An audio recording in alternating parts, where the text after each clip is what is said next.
Namaskaram to all of you. Hari Om. To one of my previous videos, Akshay Vadadi has raised a question. Thank you so much, Guruji. I have a small doubt. When we say I like this or I want to do this or that, what does that letter I exactly referring to, Guruji? Whom are we addressing in the name of I? It is not every time our body we refer to. Except when someone says that the hair is messy or such statement relating to our physique.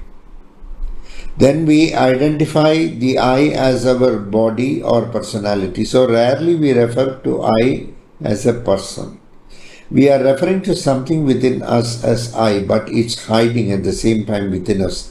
Don't know if I have expressed the question correctly. Please pardon me and kindly shed some light on my confusion, Guruji. Hari Om.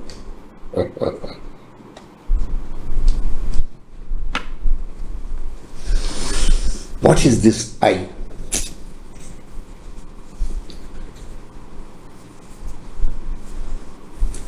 You go on saying, I have done this, I have done this, I have done this, I have done this. Never we say we have done this. What is that I?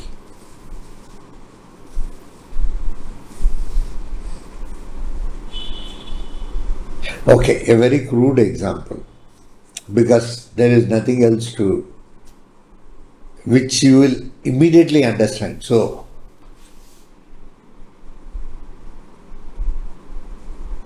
when somebody passes away, we say Mr. X has passed away. He is no more.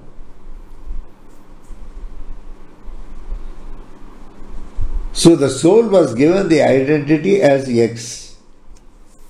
And probably we were addressing the soul as X.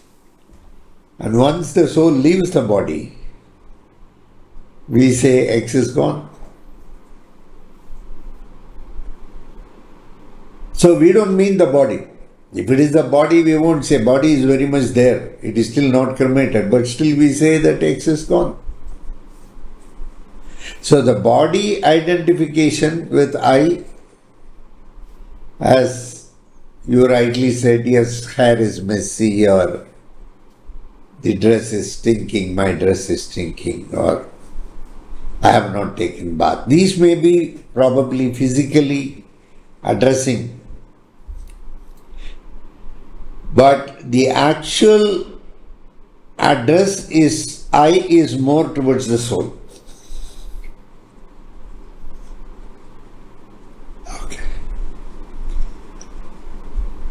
But sometimes the mind comes in,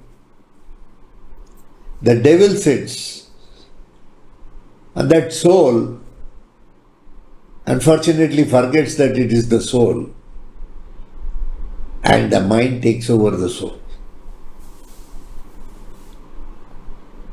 Mind must be under the control of the soul. Mind must be under the control of the heart. But if mind is controlling the soul, or if mind is controlling the heart, then it is a disaster. That is where ego comes.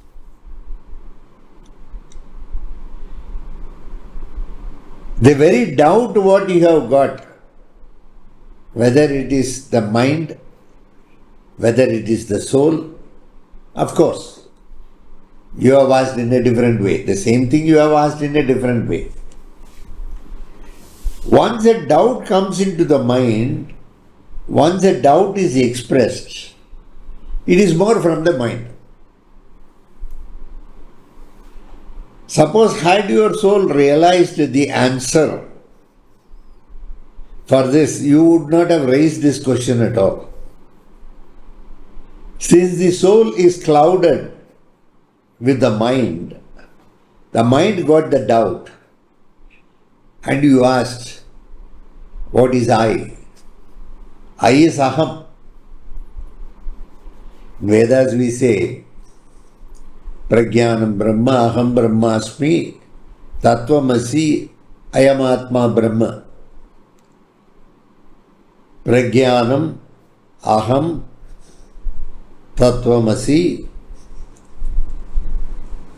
Ayam. All these things mean only the Brahman, the pure soul. Prajnanam Brahma, if you say, consciousness is Brahman. Consciousness is the ultimate. That is Rigveda. So prajnanam, not jnanam, prajnanam, prajnan. It is not normal intellect, it is intelligence. Prajnanam. And prajna means always alert, always conscious. The I in that stage is prajnanam. It makes it then to say Aham Brahmasmi. Since I am the very embodiment and source of intelligence, not the external ego now speaks, the soul speaks. When the soul speaks, it says, since I have been blessed with a lot of intelligence and I am able to visualize the concept of Brahman, I am able to experience, I am able to feel the concept of Brahman. Aham Brahmasmi. Tattvamasi. The Jiva and Parama are one and the same. I may be the Jiva, but when I attain that superior consciousness, with the blessings of the universal consciousness, superior consciousness, only with its blessings, you get upgraded to that extent. Ayam Atma Brahma. As I live this life, the Brahman in me is with consciousness looking at every event that is happening in life, which is upgrading me to a different level of consciousness, and I march towards the universal consciousness. That is Atharva Veda. I am Atma Brahma. So as you live this life, the experiences, the things you come across, day-to-day life, may look mundane to you, but my soul recognizes it as not mundane, but as something very superior. When you recognize it as mundane, it is the mind. When you recognize life as something more superior, something more authentic, then it is the soul. The devil in the soul, which occupies the mind,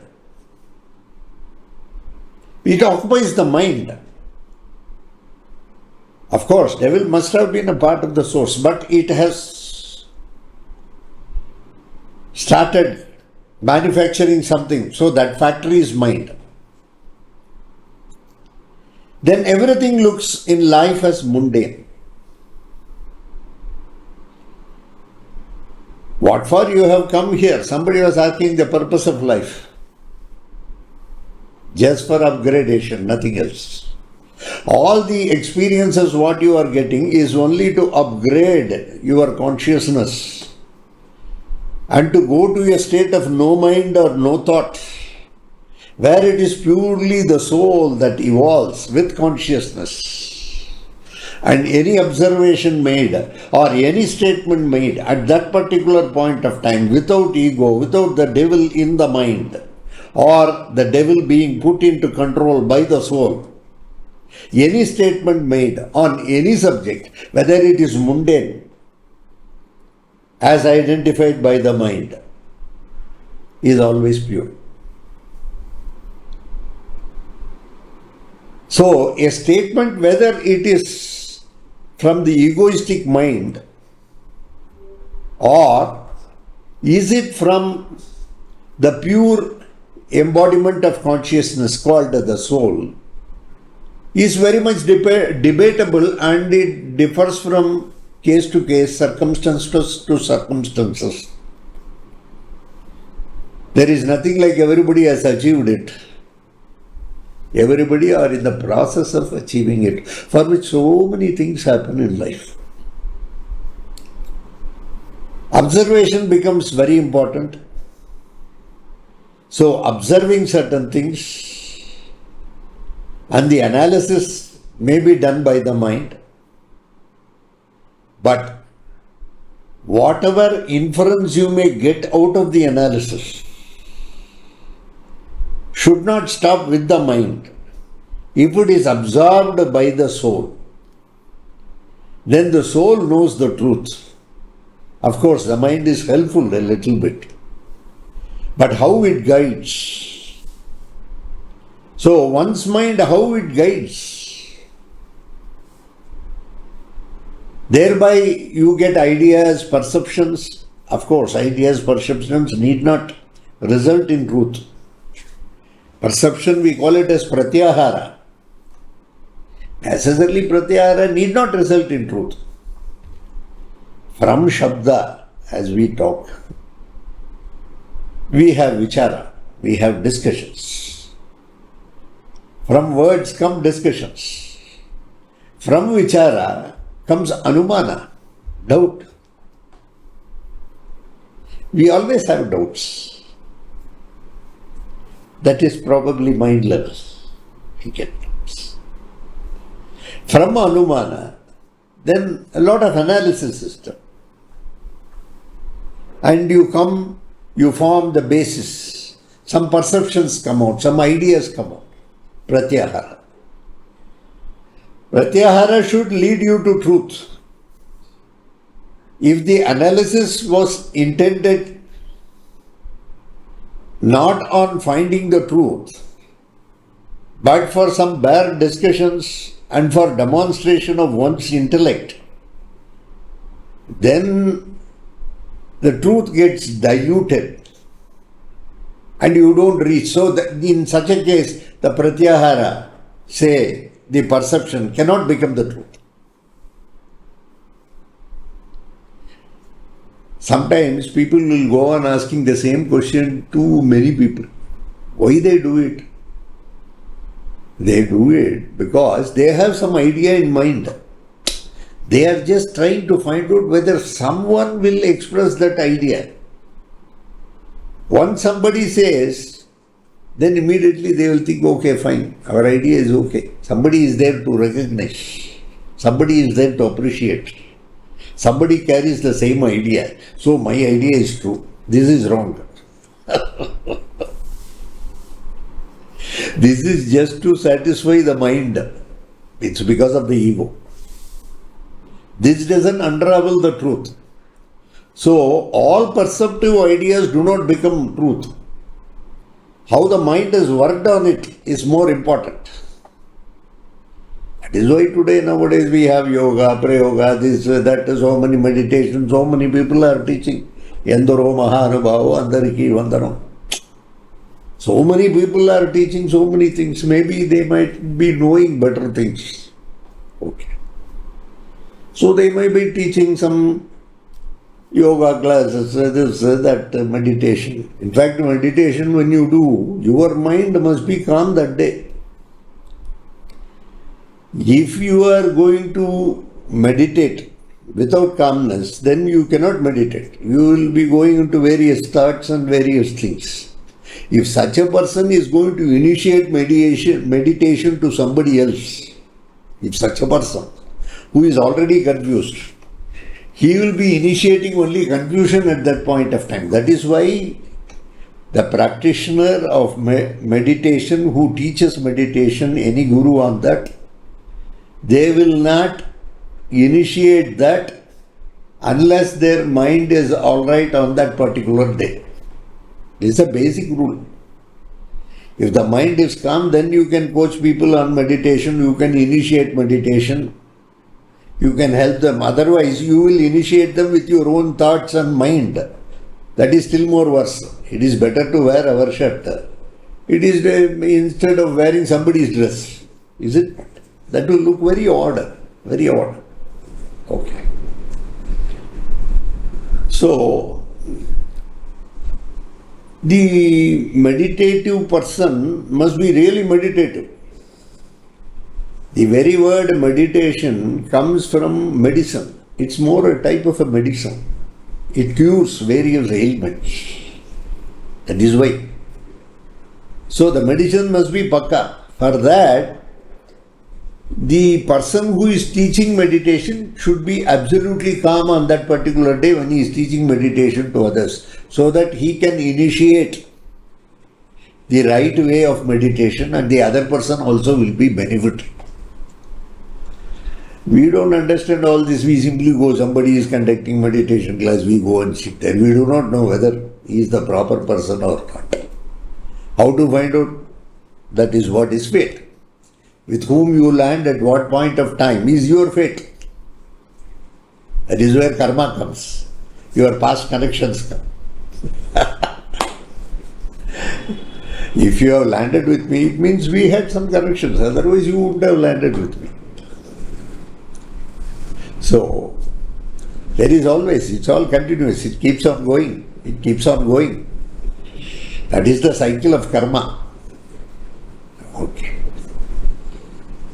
When Gandhari was cursing Krishna, because of you everything went away, all my kids are dead, so many widows around, and you are responsible.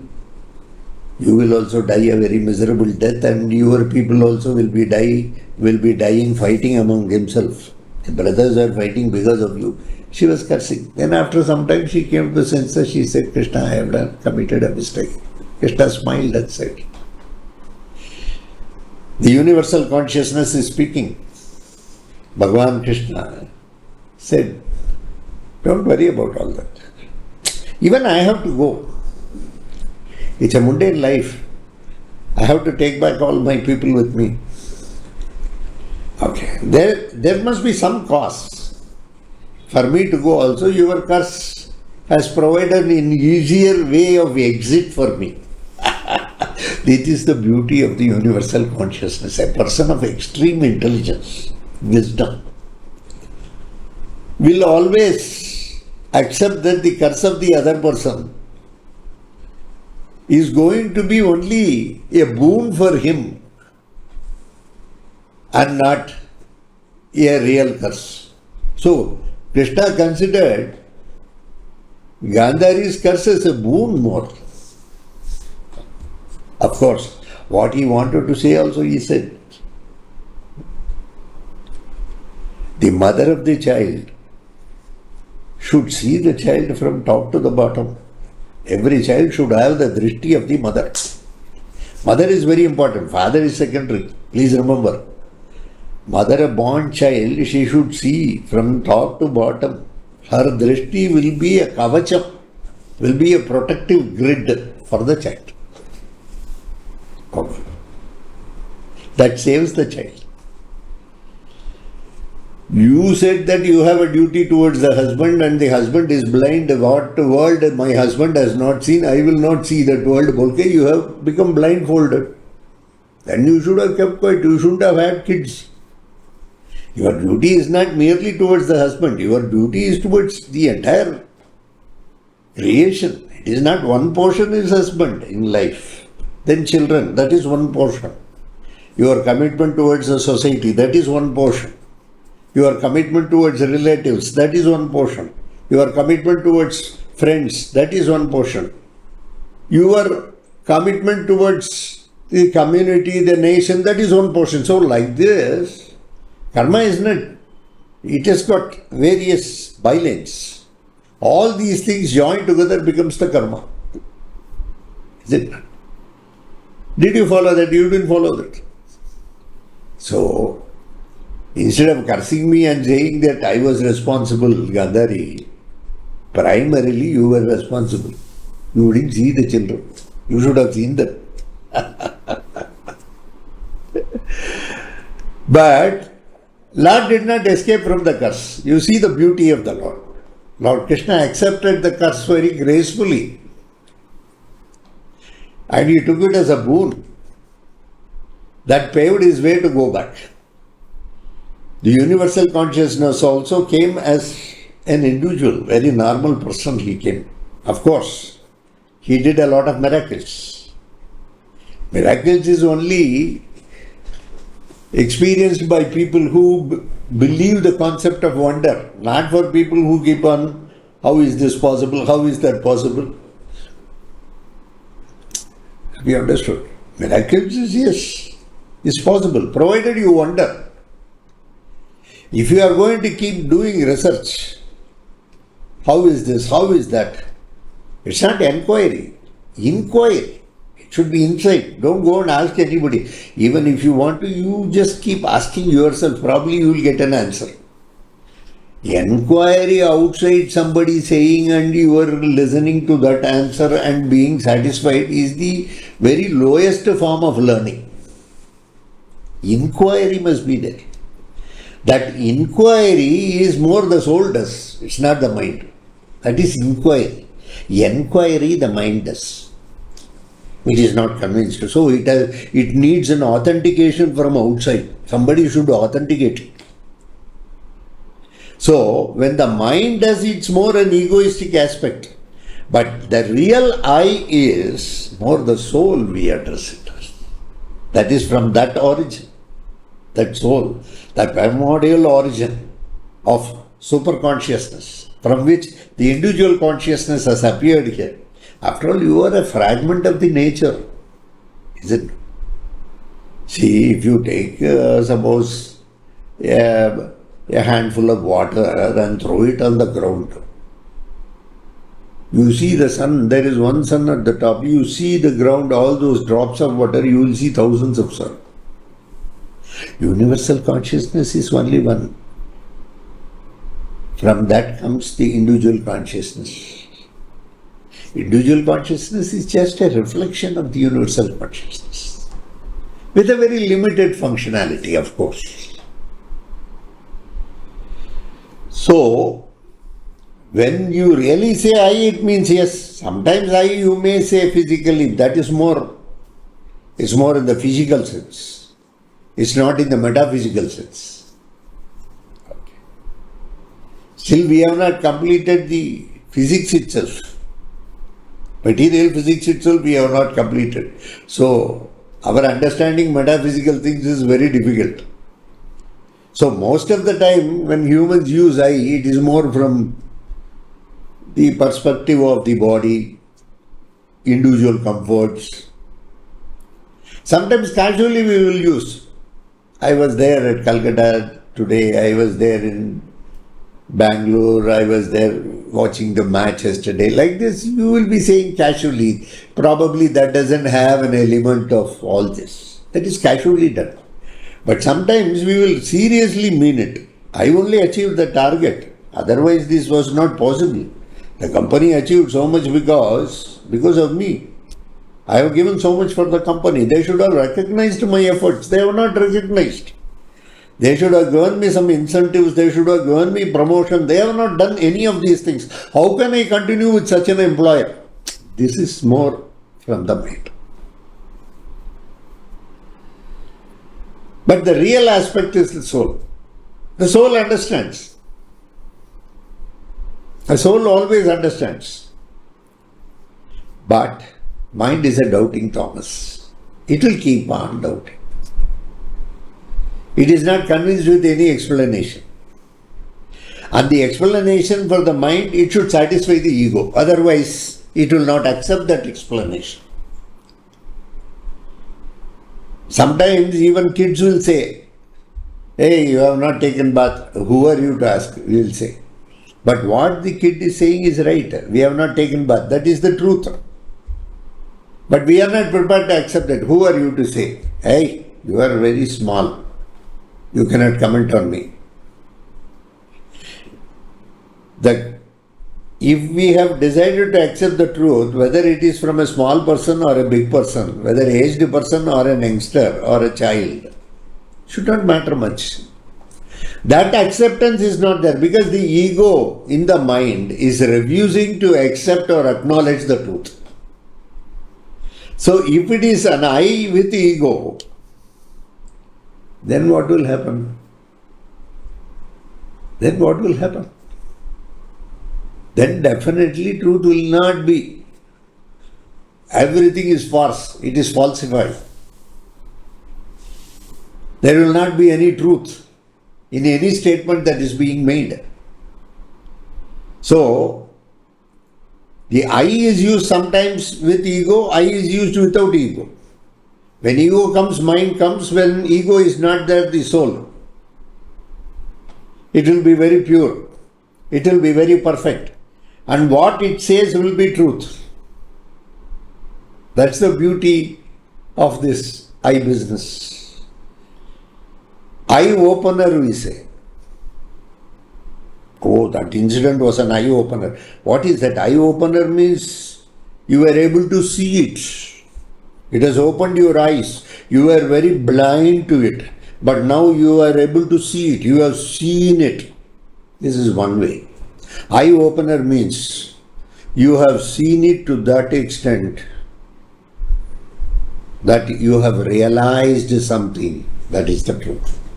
It is an eye opener for you because the truth was revealed to you because of your observation at that point of time from an egoless mind. Without an egoless mind, mind being in control of the heart. At that time when we have observed, it was an eye opener. Yeah, eye was opened. That is where Narasimha came. Is it not? Pillar. Pillar is eye. Hiranyakashipu's ego was in the form of a pillar. He asked whether Lord is there in this pillar. He is everywhere. No, I don't want that. Is he in this pillar or not? It was Hiranyakashipu's more ego that was there as a pillar.